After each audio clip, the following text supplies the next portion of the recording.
Hello and welcome to Blockchain Gaming World with me, Jon Jordan. So today we're looking at CryptoAssault. Now CryptoAssault is interesting as a blockchain game in a number of ways. I guess the first thing is it's actually designed from someone who's come from mobile free-to-play games. So actually it's actually very similar to a mobile game that was released a few years ago, in the sense that, a bit difficult to see here, but there is a kind of a map which is a kind of an island, and the kind of point of it, the kind of main game dynamic is the closer you get to the middle, the more rewards you get. And obviously we see there's more action going on here in terms of these higher level kind of characters are all kind of fighting out in the middle. So this kind of nice idea that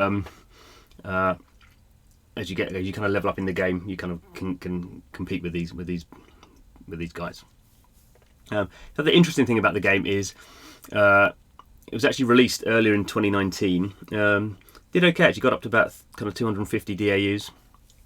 Kind of one of the points of the game is you when you come in and play, there's these satellites that kind of every so often kind of crash land, and then depending on who's got the land, they get the rewards. So there's, it's kind of like you can see it's like a mining mechanic, I suppose. That these ETH rewards come in, and the more land you've got, the more rewards you get. So there is like a financial incentive to play the game, although that obviously comes with some issues. So let's say the game had about 250 DAUs in March this year. Then the kind of dev team kind of stopped updating it, and it's basically gone down to about 5 people a day now, which is kind of where we are, and the team is now looking to kind of re-engage. We'll see how that works. But it's kind of interesting to kind of look at these kind of games, because often we talk about blockchain games as like the games that can last forever without any support from the developer, and to a degree that's the case. You know, while Ethereum as a blockchain continues, this game will run, the smart contracts will run on it.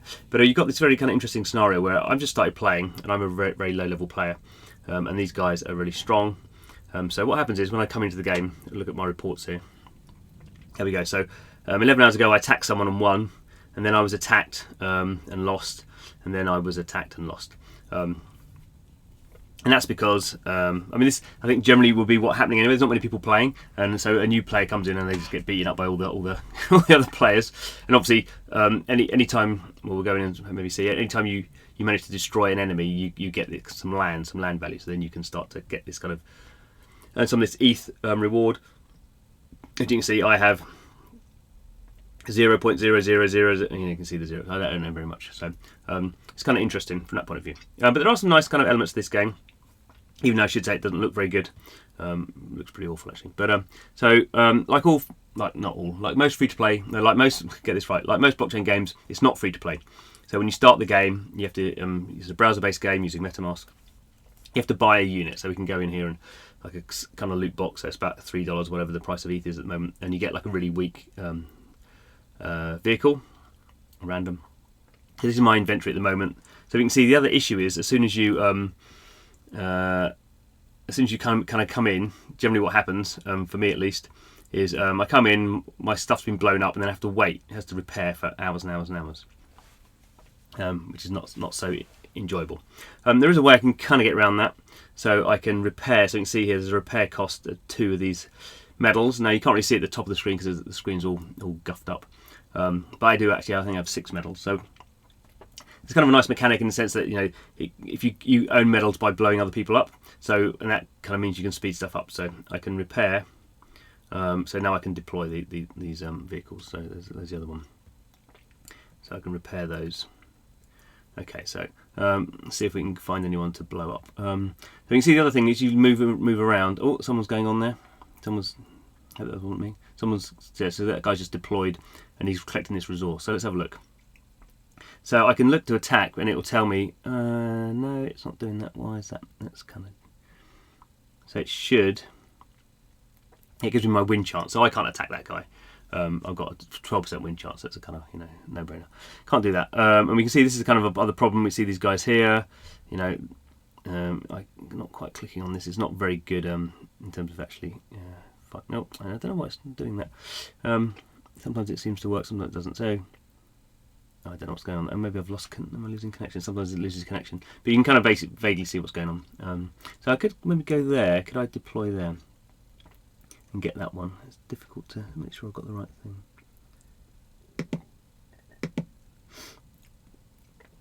Can I move someone there? I wonder if I can do. I wonder if it will work. Out of range. So there we go.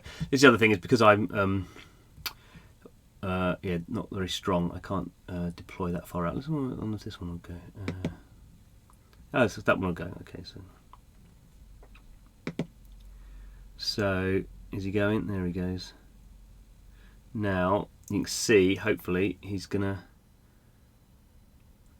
Yeah, so we can see he's getting that resource. I think that's what he's doing. Yeah, we can see. Okay, that's cool. So you can see I'm getting that resource.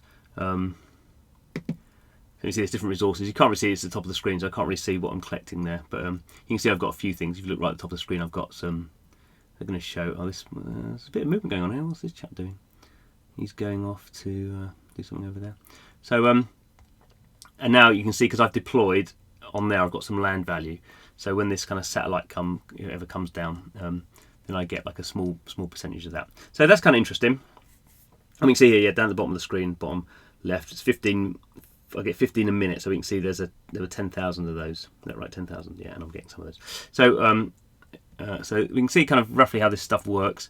See if I can find someone to blow up though, which is kind of the point of it. So, but these are all the problem with these are all very high level, or they tend to be quite high level characters. And it's very hard to select the planes because they're in the air. You normally select the shadow. I can't even select that one. Yeah, so there are some issues with this game, clearly. So let's try with the cursor. Actually, that's pretty easier. Right, so can I attack him? Well, that's not going to work because he's got the streaks. That's not even working anyway. And we can now see that Storm Striker is now refueling for like 4 minutes. Yep.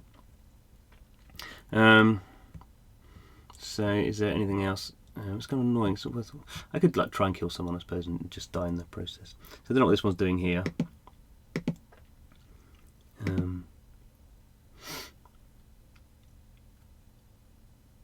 Yeah, I mean that's.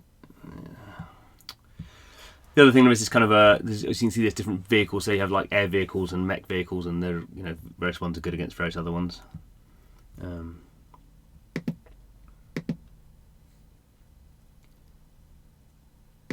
So we can see this is only one star, but it's a legendary one, so you have a rarity value on these as well. So yeah, we can see he's strong against jets and helis, weak against trucks and tanks, and there's like the bonus thing. So we can see there is some kind of good game design that's gone into this game. It's partly that it's lost its audience, and partly I think the other problem is as soon as you start having monetary value in these things, then obviously people can work out how much do I have to spend and how much do I get back. It's a basic kind of economic model that goes in there, so people can quite clearly see. Oh, I don't want to get that one. People can quite clearly see whether it's worth their while. So no, I'm not going to get anywhere with this guy. 33. I mean, I'll show you anyway how it goes. So I can try and attack him with this, but I was not going to win, or third chance to win. So let's see how it goes. I mean, it's not graphically very interesting. Yeah, I blew up. So that wasn't much fun. Another weird thing, not weird thing maybe. So I can maybe move one of my things here, and he's going to just get killed. But okay, deploy. But the weird thing is because there's no health. So this one here, if I view, so I just attacked it, but it doesn't have any health. So the fact I attacked it didn't knock any health off, because in some of these kind of strategy games, what you would do is you'd basically just do a tank rush, and you'd have like you would attack one enemy, but you'd have like 50 rubbish tanks, and in the end you'd kind of wear it down, and it would run out of health. I mean, that's kind of one mechanic you would have in this game. Doesn't have it, so it's atomic sort of thing. That the you don't. It's just basically every time you attack, it's like one's going to win, and there's not going to be any kind of a persistent. Kind of issues with that, which is I think is a problem, because particularly now when we have these very high level players. So as I say, there's 4 players. There's this bad guy. There's this FFS guy or girl, I don't know, person. AA Hydra Dan. You have these kind of people who are just now, yeah, they've got all the resources, they've got all the high level kind of characters. They're just going to keep kind of coming in every day and collecting those resources. And by the time I come back in, obviously all my guys are going to be wiped out again. You need some sort of mechanic to allow kind of new players to kind of compete on a level playing field.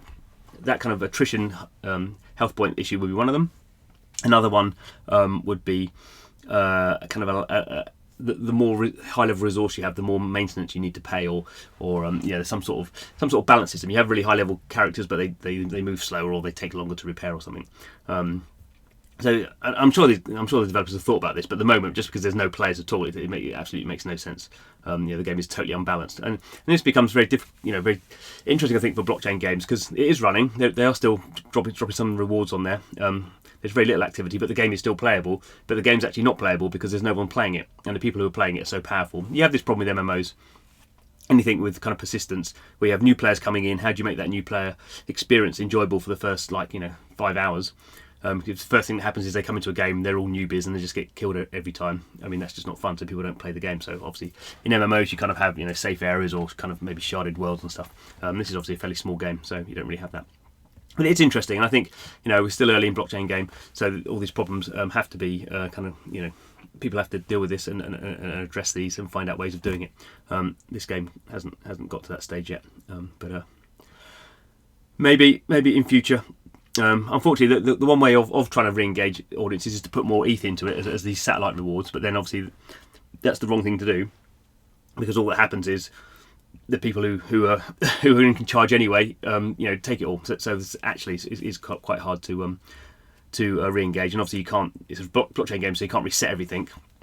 If you're bringing more high-powered kind of items, then the people who've got the money and who want to keep the power are just going to buy those anyway. So it is quite a hard thing to do, I think. The way you could do something around alliances, I've not really looked at alliances in this game because no one's playing it. So, you could. I guess the only way you could do it really would be to actually coordinate a group of players to say, can you come in and play this game? Obviously almost like a centralized attack, and basically say, can you join, create an alliance? Can you come and create kind of competition here? Which is kind of a backwards way of doing it, I suppose, when we're all thinking about kind of decentralization. Anyway, this is CryptoAssault. I wouldn't necessarily guarantee you come and play it unless you're kind of just interested in blockchain games like me. I wouldn't necessarily say you should go and spend a bunch of money. I think I only spent about $20.